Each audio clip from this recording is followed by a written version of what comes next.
आज की वीडियो में हम डिफरेंट टाइप ऑफ सेट्स देखने जा रहे हैं। इससे प्रीवियस हमने सेट्स भी देख लिया था कि सेट्स क्या होते हैं। फिर हमने ये भी देखा था कि ऑपरेशन ऑन सेट्स कौन कौन से होते हैं। जिस तरह हमने यूनियन लेना सीखा, हमने इंटरसेक्शन लेना सीखा, फिर हमने कॉम्प्लीमेंट वगैरह लेना सीखा। तो ये सारे काम हम सेट्स के लिए कर चुके हैं, लेकिन आज की वीडियो में हम टाइप्स ऑफ सेट करने जा रहे हैं। तो टाइप ऑफ सेट करने के लिए स्टूडेंट सबसे पहली जो हमारी टाइप आती है वो आता है हमारे पास एम्प्टी सेट। अब एम्प्टी सेट कौन से सेट्स होते हैं? वो सेट्स एम्प्टी सेट्स वो सेट्स होते हैं जिनके पास कोई भी एलिमेंट मौजूद ना हो। Does not contain element, does not contain any element. कोई भी एलिमेंट नहीं है हमारे पास सेट के अंदर, तो वो एम्प्टी सेट कहलाएगा।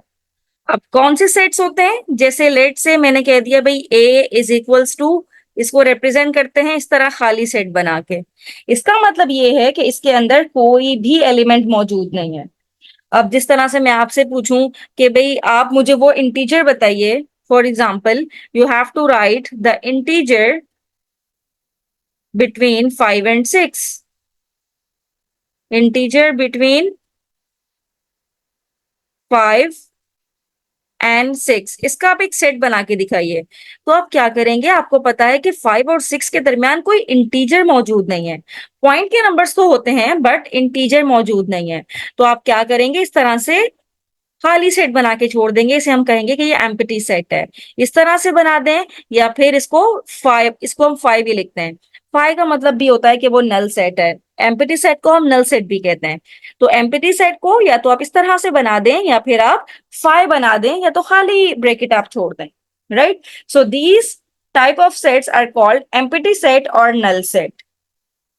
राइट, अब बात यह है कि एम्प्टी सेट एक सेट क्यों होता है जबकि कोई एलिमेंट इसमें मौजूद नहीं है, लेकिन फिर भी ये सेट कहलाता है। तो स्टूडेंट, ये कोई भी हमारे पास सेट मौजूद हो, लेट से मेरे पास सेट ए है 1 2 3। अगर मैं इनके सबसेट की बात करूं तो सबसेट में लाजमी तौर पे एक खाली सेट जरूर होता है जो कि सबसेट होता है सेट ए का। राइट, तो एम्प्टी सेट भी बहुत इंपॉर्टेंट होता है मैथ्स में। तो एम्प्टी सेट कौन से सेट्स होते हैं? जिसमें कोई भी एलिमेंट मौजूद ना हो। और मैंने एग्जांपल भी आपको दी कि 5 और 6 के दरमियान बताइए कौन सा इंटीजर आता है, तो आप कहेंगे कोई भी इंटीजर नहीं आता, it's mean this is empty set. अब इसी तरह से नेक्स्ट हम पढ़ने जा रहे हैं सिंगलेटन सेट के बारे में। Singleton set. अब अगर आपके सेट में ओनली वन एलिमेंट है, ओनली वन एलिमेंट, तो वो सेट आपके पास सिंगलटन सेट कहलाएगा। अब जैसे मैं आपसे कहूं कि set of even prime number, यानी कि वो मुझे सेट बताइए, यहां पे मैं एग्जांपल लिखती हूं, जो इवन भी हो और प्राइम नंबर भी हो। Set of even prime number. तो स्टूडेंट, प्राइम नंबर हमारे पास जितने भी हैं वो ज्यादातर ऑड ही होते हैं, लेकिन एक ऐसा हमारे पास प्राइम नंबर मौजूद है जिसको हम 2 कहते हैं, जो कि इवन भी है और प्राइम भी है। प्राइम का मतलब है सिर्फ अपने टेबल में आते हैं। तो प्राइम नंबर्स तो अपने टेबल में ही आते हैं, अपने टेबल से ही डिवाइड होते हैं। लेकिन इवन प्राइम नंबर की अगर हम बात करें तो सिर्फ 2 एक सिंगल ऐसा नंबर है जो कि इवन भी है और प्राइम नंबर भी है। तो अगर आपके सेट के अंदर ओनली वन एलिमेंट मौजूद है तो वो आपके पास सिंगलटन सेट कहलाएगा। अगर एक से ज्यादा, जिस तरह मैंने ये सेट ए लिखा है, यहाँ पे एक से ज्यादा एलिमेंट्स मौजूद है, तो this is not a singleton set. Right, तो सिंगलटन सेट में हमेशा एक ही एलिमेंट मौजूद रहेगा। राइट, फिर हम आ जाते हैं इक्वल सेट की तरफ। इक्वल सेट्स कौन से सेट्स होते हैं? अब इक्वल सेट को अगर मैं एग्जांपल से समझाऊं, इक्वल सेट वो सेट होते हैं जो कि if they have the same elements, यानी कि जो सेट ए के एलिमेंट्स हैं, मैं सेट ए के एलिमेंट्स लिख दूं 1 2 3 4, और सेट बी में लिख दूं 1 4 3 2। अब दोनों के सेम एलिमेंट्स हैं, वन यहाँ पे भी मौजूद है, वन यहाँ पे भी मौजूद है, टू यहाँ पे भी मौजूद है, टू यहाँ पे भी मौजूद है, थ्री यहाँ पे भी मौजूद है, थ्री यहाँ पे भी है, फोर यहाँ पे भी मौजूद है, फोर यहाँ पे भी मौजूद है। इट्स मीन कि A is equal to be. अगर दो सेट बिल्कुल ही सेम हो जाएं तो वो हमारे पास इक्वल सेट्स कहलाते हैं, राइट। अब ये जरूरी नहीं है कि इसका ऑर्डर भी सेम हो, इसका ऑर्डर आगे पीछे हो सकता है, लेकिन इसके सारे एलिमेंट सेट बी में होने चाहिए और बी के सारे एलिमेंट सेट ए में होने चाहिए, right. So these type of sets are called equal sets, यानी कि A is equals to B. अब हम नंबर 4 पे बात करते हैं, इक्विवेलेंट सेट पे। Equivalent set. अब इक्विवेलेंट सेट क्या होते हैं? इक्वल सेट तो हमने देख लिया, जो सारे एलिमेंट्स जिसमें सेम हो वो इक्विवेलेंट सेट कहलाता है। अब इक्विवेलेंट सेट वो सेट कहलाते हैं, यानी कि A and B are said to be equivalent set if they have the same number of elements. Same number of elements होने चाहिए, एलिमेंट्स डिफरेंट हो सकते हैं लेकिन इनके नंबर सेम होने चाहिए, सेम नंबर ऑफ एलिमेंट्स। अब इसका क्या मतलब हुआ कि सेम नंबर ऑफ एलिमेंट्स होने चाहिए? हम सपोज करते हैं कि मेरे पास सेट ए है जिसके एलिमेंट्स हैं वन, टू, थ्री।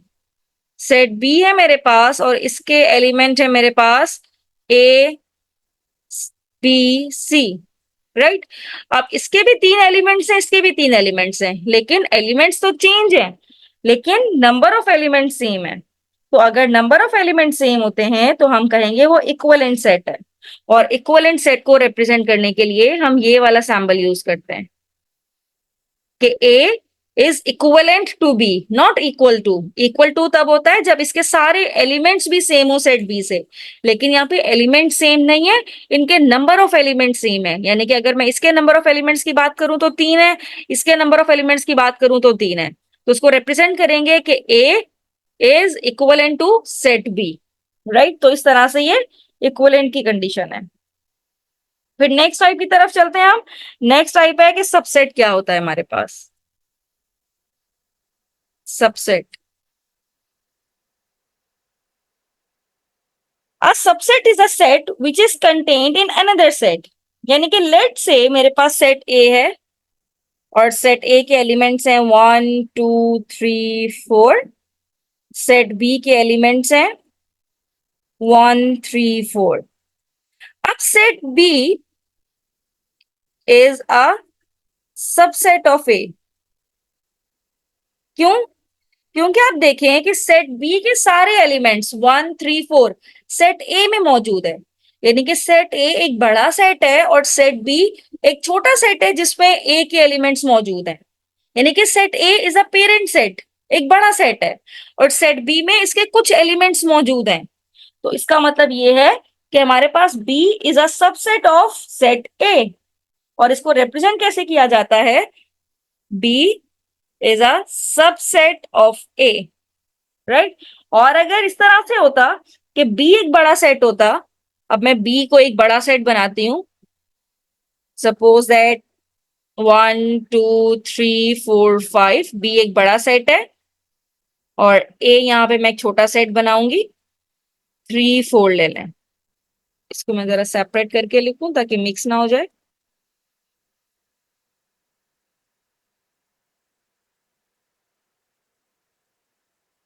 अब इस एग्जाम्पल में A is a subset of B, क्योंकि ए छोटा सेट है, बी बड़ा सेट है, तो हम लिखेंगे A is a subset of set B, right. तो इसमें बहुत ध्यान रखना है कि कौन सबसेट है किसका। सबसेट मीन छोटा सेट, बी छोटा सेट है सेट ए का इस वाले एग्जाम्पल में, और इस वाले एग्जाम्पल में ए छोटा सेट है सेट बी का। तो इस तरह से ये सबसेट को रिप्रेजेंट करने का तरीका है। अब अगर हम बात करें इसी के नेक्स्ट यानी कि सुपर सेट की, तो सुपर सेट बहुत ही सिंपल है स्टूडेंट्स। यहाँ पे जरा देखिएगा सुपर सेट क्या होते हैं हमारे पास। जब हमने ये सबसेट की एग्जांपल की कि B is a subset of A, यानी कि बी एक छोटा सेट है और ए एक बड़ा सेट है, तो इसी तरह से ए एक बड़ा सेट है तो हम ए को लिखेंगे A is a super set of B. Super set of B, क्योंकि ए बड़ा सेट है इसलिए ए को हम सुपर सेट कहेंगे, बी छोटा सेट है इसीलिए बी को हम सबसेट कहेंगे। और इसको लिखने का तरीका क्या होता है हमारे पास, बी इज दिस, यानी कि A is this subset of set, sorry super set of set B. और इस वाली कंडीशन में हमारे पास बी सेट बड़ा है, यानी कि B is the super set of set A. ये मैंने दो एग्जाम्पल के जरिए आपको समझाया है। एक एग्जाम्पल में ए मेरे पास बड़ा सेट है, बी छोटा सेट है, और इस एग्जाम्पल में बी बड़ा सेट है और ए छोटा सेट है। तो हम इस एग्जाम्पल के लिए अगर मैं बात करूं तो बी सेट ए का सबसेट है और A is a super set of B.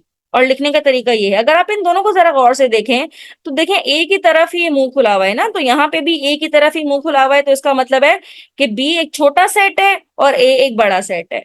और इस कंडीशन में A is subset of B and B is a super set of A. तो इस तरह से हमने ये देखा। फिर हम देखते हैं कि प्रॉपर सबसेट क्या होता है। नंबर 7 में प्रॉपर सबसेट, ये सबसेट तो है बट वो प्रॉपर सबसेट क्या होता है। अब प्रॉपर सबसेट वो सबसेट होते हैं, जिस तरह मैंने ये एग्जांपल आपको सबसेट की समझाई थी कि सेट बी छोटा है सेट ए बड़ा है, राइट। अब proper subset of a set A is a subset of set A that is not equal to set A. यानी कि अगर ए और बी दोनों इक्वल हो जाते, मतलब सेट बी भी इतना ही बड़ा हो जाता जितना सेट ए है, सेट बी के भी नंबर सेम हो जाते जो सेट ए के नंबर्स थे, तो वो प्रॉपर सबसेट नहीं कहलाता। प्रॉपर सबसेट वो सेट होता है that is not equal to set A. अब जिस तरह बी है, बी सबसेट तो है लेकिन कौन सा सबसेट है, B is called the proper subset, right. अब इसी को हम इस तरह से भी लिख सकते हैं, B is a subset of A, और फिर ये भी लिख सकते हैं कि B is the proper subset of A, right. तो ये वाली सबसेट के लिए कंडीशन सही है, ये वाली प्रॉपर सबसेट के लिए कंडीशन सही है। फिर अगर हम बात करें इम्प्रॉपर सबसेट की, कि चले प्रॉपर सबसेट तो हमें समझ में आता है, इम्प्रॉपर सबसेट क्या होता है। तो इम्प्रॉपर सबसेट भी हमारे पास सबसेट्स ही होते हैं,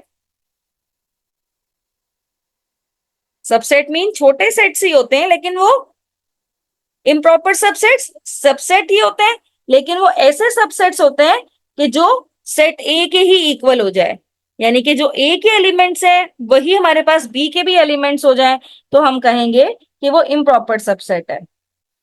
Improper subset is a subset which contains all the element of the original sets, right? अब सपोज दैट मैं आपसे कहती हूँ कि सेट ए जरा लिखें, set of natural numbers less than 6। अब लेस देन 6 आप नेचुरल नंबर लिखने जाएंगे तो आपके पास आएगा 1 2 3 4 5 एंड 6 नहीं आएगा, क्योंकि लेस देन 6 हमने लिखने थे। फिर मैं आपसे कहती हूँ कि आप मुझे लिख के दिखाइए set of first 5 natural numbers. तो शुरू के 5 नेचुरल नंबर्स कौन कौन से हैं, 1 2 3 4 5 ही हैं। तो बी भी सेम है, बी और ए दोनों एलिमेंट्स सेम हो गए, यानी कि इक्वल सेट बन गए। तो इस कंडीशन में हम कहेंगे कि बी सबसेट है, लेकिन वो कैसा सबसेट है, वो इम्प्रॉपर सबसेट है सेट ए का, राइट। तो ये प्रॉपर सबसेट हमेशा छोटा होता है, सेट जो ओरिजिनल सेट होता है उससे छोटा होता है, और इम्प्रॉपर सेट उसी के इक्वल होता है जो कि आपको ओरिजिनल सेट होता है, राइट। तो इस तरह से हमने देखा कि प्रॉपर सबसेट क्या होता है और इम्प्रॉपर सबसेट क्या होता है। तो स्टूडेंट यहाँ पे हमने डिफरेंट टाइप्स ऑफ सेट्स देखी, किसी भी टाइप में कोई प्रॉब्लम हो तो मुझे कमेंट बॉक्स में जरूर बताइए। अब एक मैं आपसे क्वेश्चन पूछती हूँ, फिर आप मुझे उसका रिजल्ट बताइएगा कमेंट बॉक्स में। अब स्टूडेंट ये मेरे पास सेट ए है, राइट। आपने मुझे सबसे पहले ये बताना है कि एक सेट हम लेते हैं सेट बी जिसके एलिमेंट्स हैं 2 3। ये सेट ए के लिए क्या होगा, क्या ये प्रॉपर सबसेट है या इम्प्रॉपर सबसेट है, ये मुझे आपने बताना है। फिर इसी तरह से आप मुझे ये बताइएगा कि एक मैं एलिमेंट ले लूं जो कि इक्वल है